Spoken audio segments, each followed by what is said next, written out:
How's it going, everybody? And welcome to the first episode of the Baseball Podcast with Alec Pecano. Today is the weekend look ahead for the MLB and fantasy baseball. Let's go. Let's get it started. Here we are. We're going to preview the MLB slate for tonight. The first game we're going to look at starts in an hour. It is the Kansas City Royals and the 110 first pitch. The pitching matchup is a doozy. It is Reese Olson and Seth Lugo going head-to-head in this pitching matchup. Personally, I do think this is going to be a good game. Who do I think wins? I think the Royals are going to take the first game of this series behind a good pitching. I think this is going to be a low-scoring pitcher's duel type of game in Detroit at 1:10 p.m. The next game is at 7:05 p.m. It is the Oakland Athletics going to Baltimore to face the Baltimore Orioles. And the pitching matchup is Ross Stripling versus Corbin Burnes. The A's are one of the bottom feeders in the major leagues this year. But I do think this game might steal the show. And it might end up being a really good game in terms of pitching. Ross Stripling has surprisingly been decent this year. And Corbin Burnes is, when that trade happened in the offseason, Burnes to Baltimore,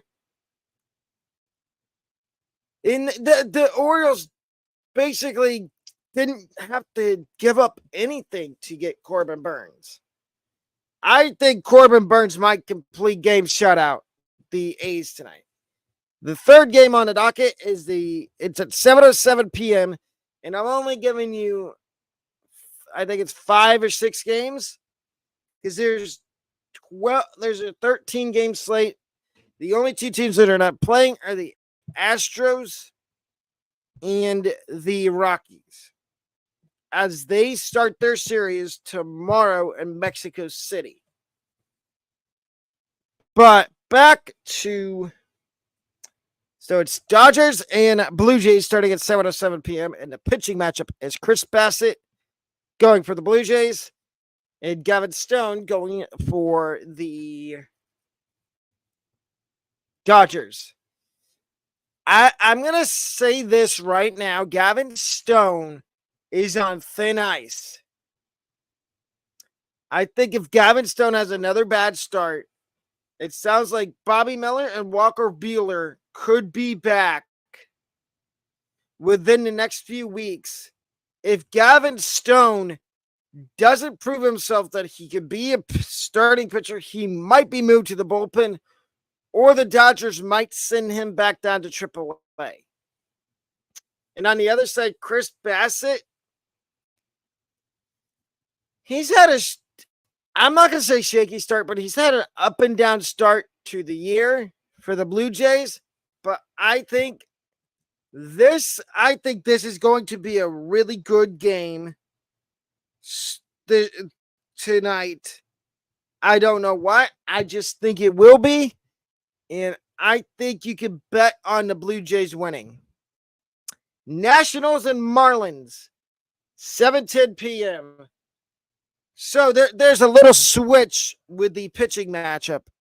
It was supposed to be Trevor Williams versus Jesus Luzardo, but the Marlins, Jesus Luzardo has been scratched from his scheduled start today, and it's going to be Anthony Maldonado going as the opener for the Marlins, followed by it seems like Kyle Tyler is going to be the bulk pitcher, which means he's going to get the bulk innings. Maldonado's probably going to go 1 or 2 innings, and then they're going to go to Tyler for the bulk innings. And then Trevor Williams is going for the Nationals.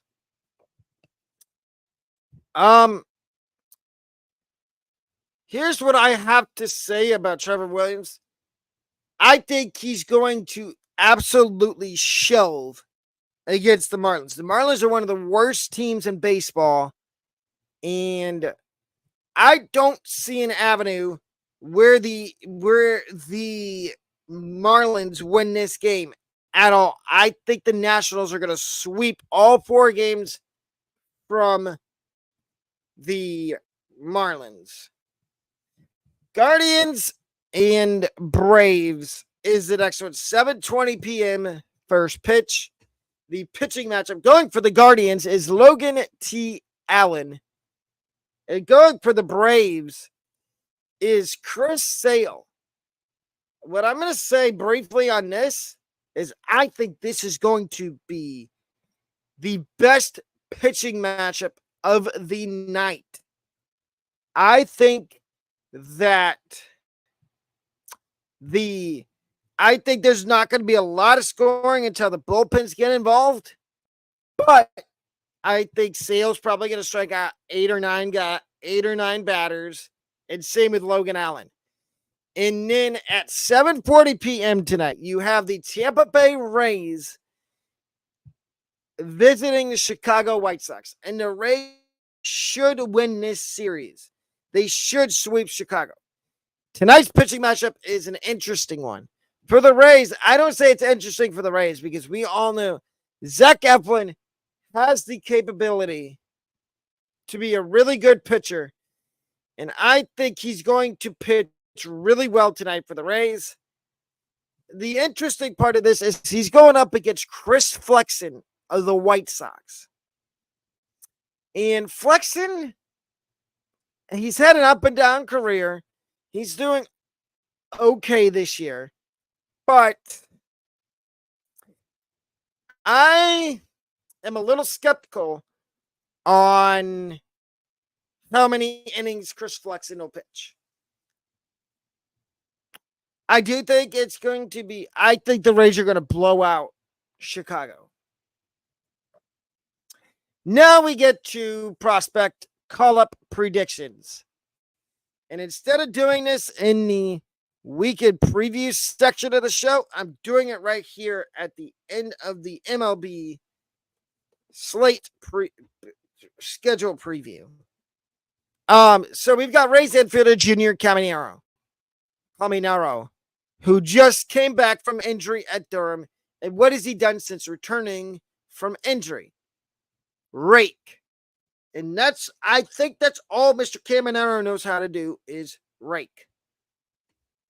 And so I think here's my call-up prediction for Caminero. There's 2 ways this call-up could go. One, he could get called up within the next 2 months, which I think that's the logical thinking here is within the next 2 months he gets called up. But that's logic. Now I'm going to give you a wild scenario for the Rays. What if the Rays have another injury to an infielder? And I know Jonathan Aranda is getting close to coming back, but he will be him and Harold Ramirez will be DHing. What if one of your other infielders gets hurt? Caminero. Caminero comes up. What if Caballero gets hurt? What if Paredes gets hurt? What if anybody? What if one of them gets hurt? You need an extra infielder, and that could be Junior Caminero.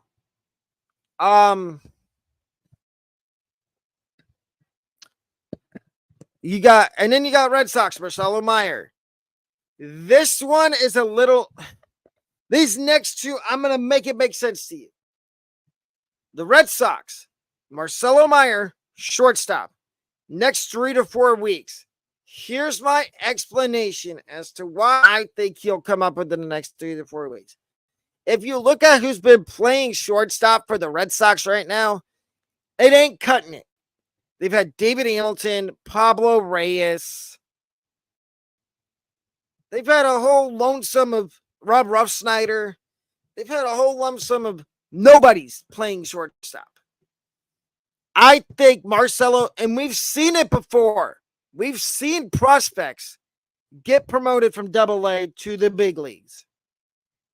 It's not crazy to think that the Red Sox could do the same thing with Marcelo Meyer if he continues to rake at AA. And he just skips AAA and comes up to the big leagues. And then the last one, this guy, I don't understand why he wasn't on the opening day roster for the Pirates. Paul Skenes.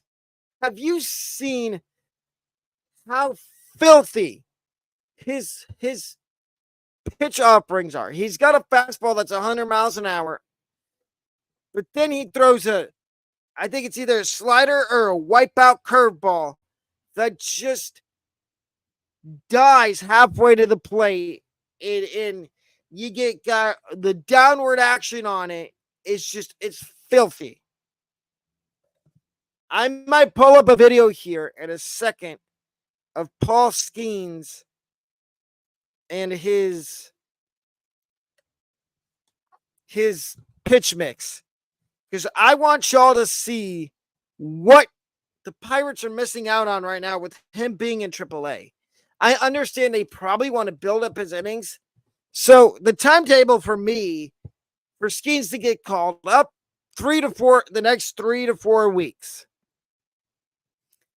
And before I get to the weekend preview, we are going to share my screen. But first, we do offer channel memberships here for this YouTube channel. They start at 99 cents a month and go all the way up to $14.99 a month. And we also do offer merch for the channel.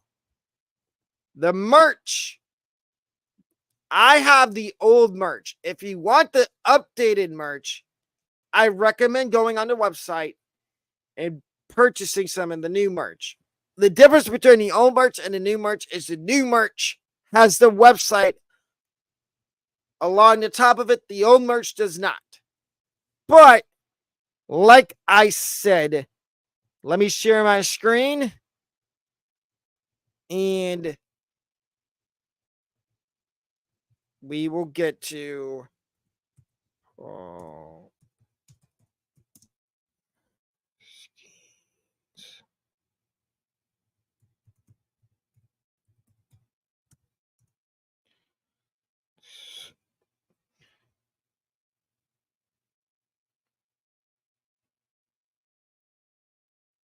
nope.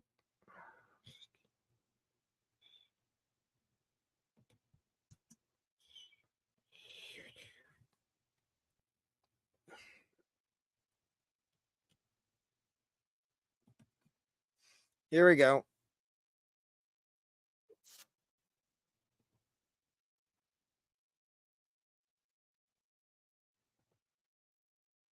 Of advertisements that you can't cancel. Getting closer. And Paul Skenes on the hill. And here's the windup and the payoff pitch. Shoot.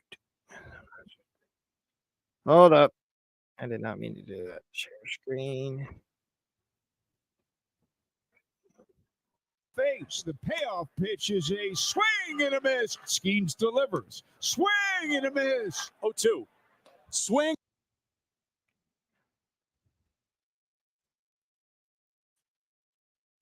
Like, hold up. I can't meet. And a miss. Payoff pitch. Paul Skenes on the hill. And here's the windup and the payoff pitch. Strike 3 calls. Tell me that's not filthy. That's a fastball. Skenes delivers. Yes, he did. The right-hander looks in, the 0-2 delivery. Oh, it's a swing and a miss. Skenes has struck out the first 4 batters he has faced. The payoff pitch is a swing and a miss. Skenes delivers. Swing and a miss. Oh, we're going to restart it from the beginning. 2. Swing and a miss. Paul Skenes on the hill. And here's the windup and the payoff pitch. Strike 3 called. Skenes delivers. Yes, he did. The right-hander looks in, the 0-2 delivery. Oh, it's a swing and a miss. Skenes has struck out the... Did you see that? That batter started swinging when the ball was halfway to the plate. Halfway. Does that tell you that that pitch has a lot of break on it? That's filth. That is disgusting. First 4 batters he has faced. The payoff pitch is a swing and a miss. Skenes. That was a fastball at 100 miles an hour. How are you supposed to catch up to that thing and take into account the break? Delivers. Swing and a miss. 0-2. Swing and...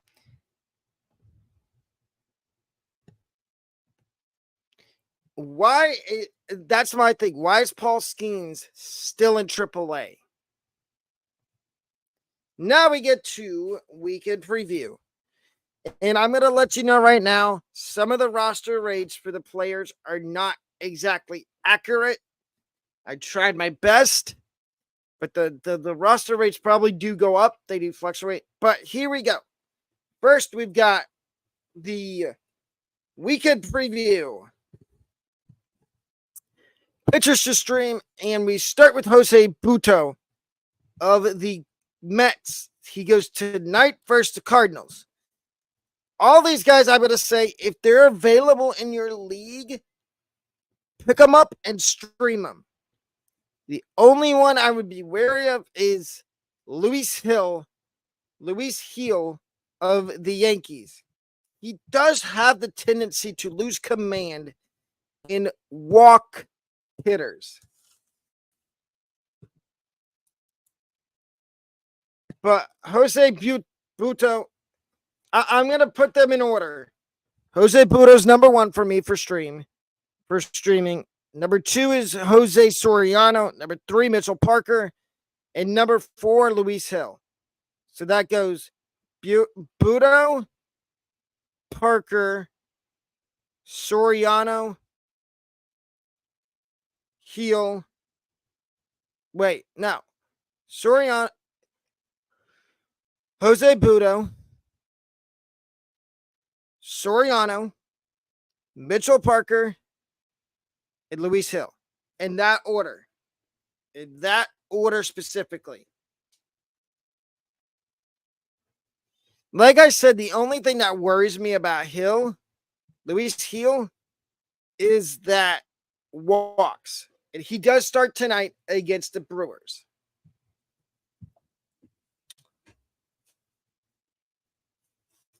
Waiver wire pitchers under 80% roster. There's only 3, and it's 3 relievers.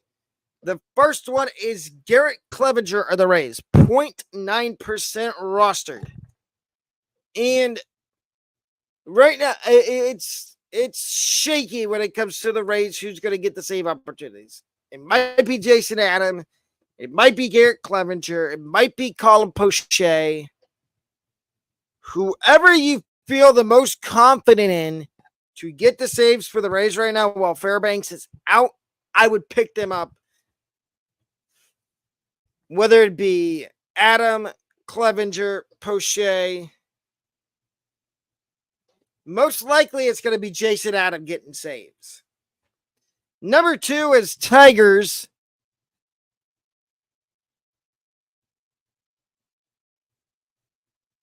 Did I write it down? Hold up.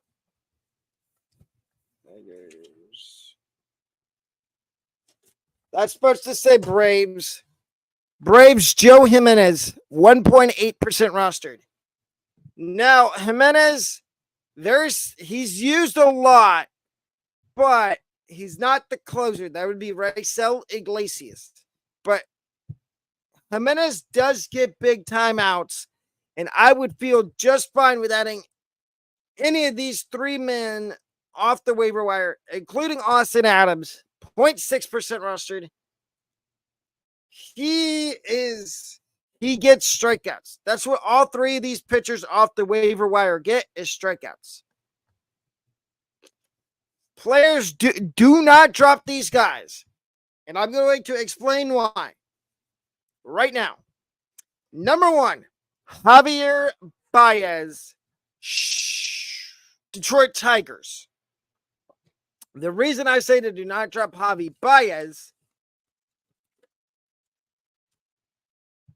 is due to the fact that I think he's going to turn it around at some point. And I think that he's going to have a big rest of the month of April when there's a week left in April. I think Baez is going to turn it around. Michael Conforto. I know he started off his Giants tenure raking. He's slowed down a little bit, but I'm going to say this. Do not drop Michael Conforto. Do not drop. Number 3 on the list, Alex Kirilloff. I know what Torch Spears are going to say. He's been okay so far, and I would agree.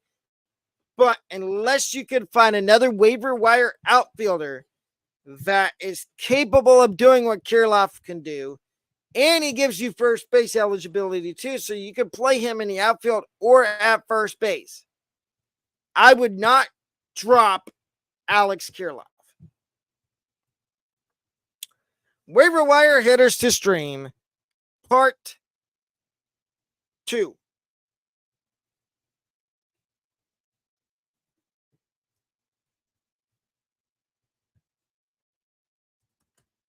Okay.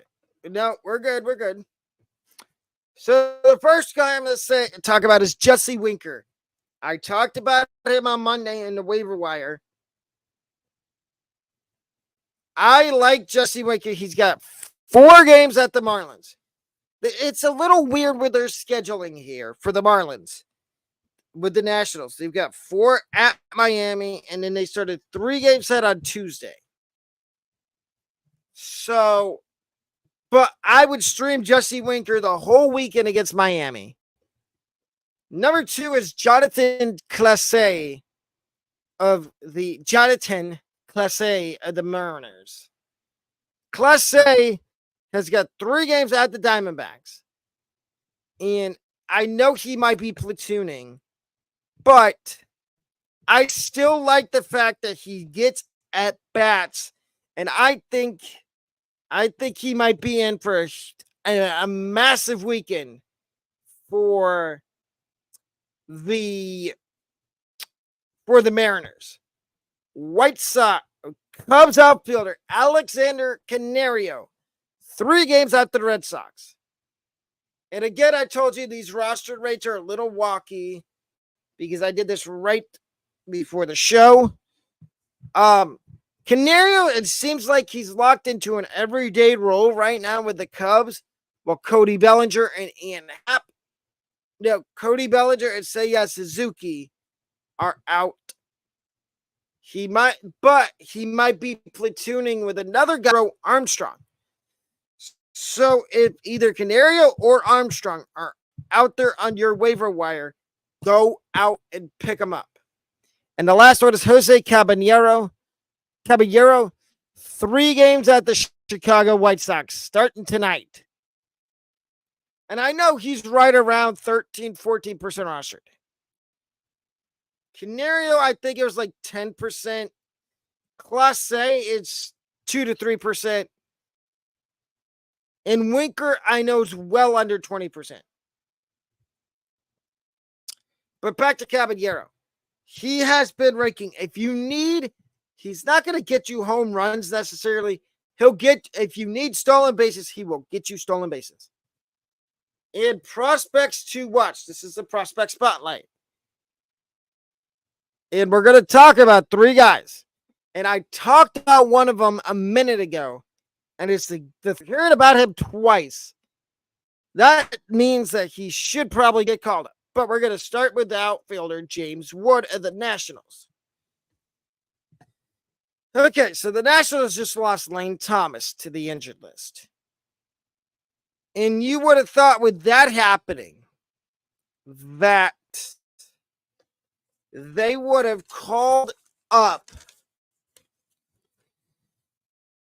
James Wood. No, they called up infield prospect Trey Lipscomb. But I don't see why you would want to call up Trey Lipscomb when you need an outfielder. Number 2, Robert Gasser, left-handed pitcher, Milwaukee Brewers. Gasser's a guy that I don't know if he's going to be up this year, but he needs to be highlighted. And if you want to watch his film, you can. I'm hoping we don't get copyright striked, but I feel like we might because we showed highlights.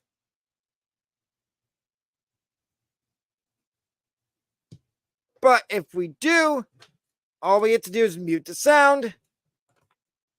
But that's not going to hurt us. And then the last guy is Marcelo Meyer of the Red Sox. I just talked about him maybe 10, 15 minutes ago. If you want to see that fast forward back, all I'm going to say is I think he needs to be called up sooner rather than later. And now the waiver wire part 2. Hitters under 80% rostered. And this one is a little weird. It's got 3 young guys on it and a vet. The first guy I'm going to talk about is Wilyer Abreu of the Red Sox. 10.3% roster. He is a guy that I would consider adding if you need only 5 outfielder leagues. If you have less than 5 outfielders, if you're in a 4 or 3 outfielder league, I would caution against adding the Mr. Wilyer Abreu. But if you're in a 5 outfielder league, yes, go right ahead and add him. Next is Andy Pages of the Dodgers, 5.6% roster. It seems like as long as Jason Hayward is out, Andy Pages will get at bats. And that's something you want for fantasy baseball. Now, will it amount to much production? Who knows? And then you've got Braves catcher Travis d'Arnaud, 39.8% rostered. He's the highest rostered guy on the waiver wire this week for this section of the waiver wire. Because after this, I'm going to have one more. And it's going to be replacements for two pitchers and Lane Thomas, an outfielder. But, and the last guy I'm going to talk about is Addison Barger of the Blue Jays. He's 0.6% rostered. And all I'm going to say on Barger is if you want to add him, go ahead, stash him on your bench, and see how much playing time he gets. And finally, the last thing I'm going to talk about is replacements for Blake Snell and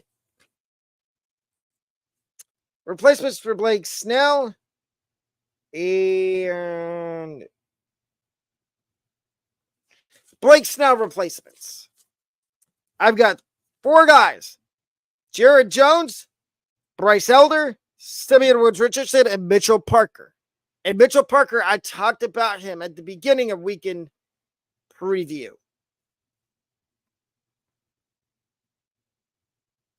And this also goes for Bryan Bello as well. It was Snell and Bello replacements. Jared Jones is the first guy I'm going to talk about. And Jared Jones, he has been absolutely filthy since making the opening day roster instead of Paul Skenes. And yes, I'm going to keep reiterating that because I think Skenes should have been on the opening day roster too. Don't get me wrong, Martin Perez is a good pitcher, but he's no Paul Skenes or Jared Jones. Absolutely not.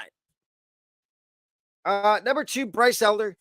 Bryce Elder made a triumphant debut this year, his triumphant season debut, and he goes on Sunday against the Guardians. Simeon Woods Richardson started yesterday against the Tigers.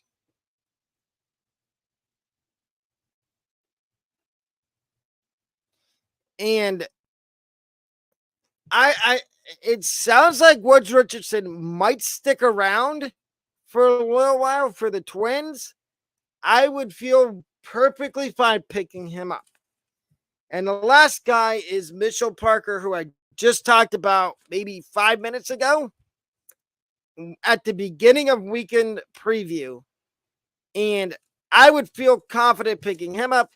I know if you had Lane Thomas on your fantasy baseball team, which right around half you did, he was rostered in about 50% of leagues. Here are some outfield replacements for him.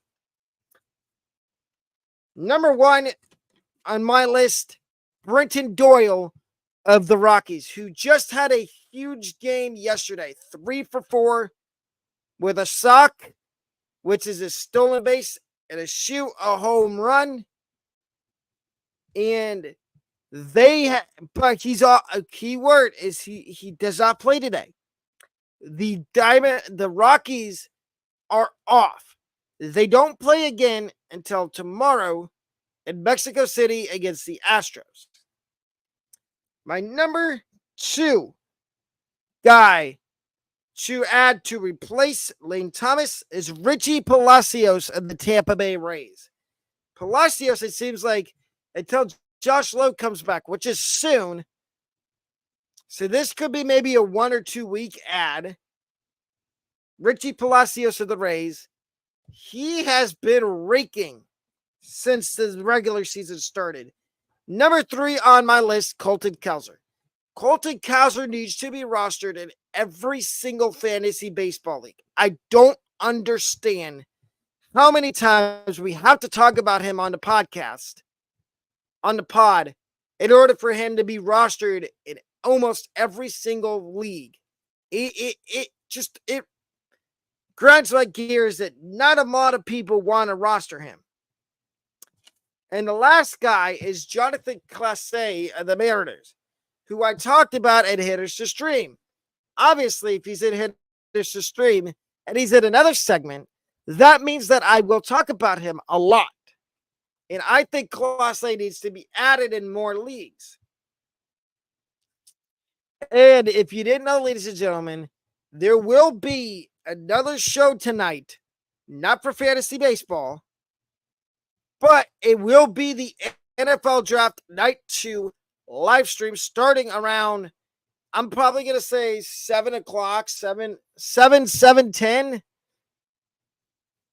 We are going to go through all the second and third round. You will get my analysis on every second and third round pick in the draft. And you could also ask me questions as well. But, ladies and gentlemen, please remember to leave a thumbs up on the video if you haven't already. And remember to hit the subscribe button as well if you haven't already. But that does it for the baseball podcast. First episode. I will see you tonight with NFL Draft Round 2 and 3 live stream. Again, that's at 7 o'clock.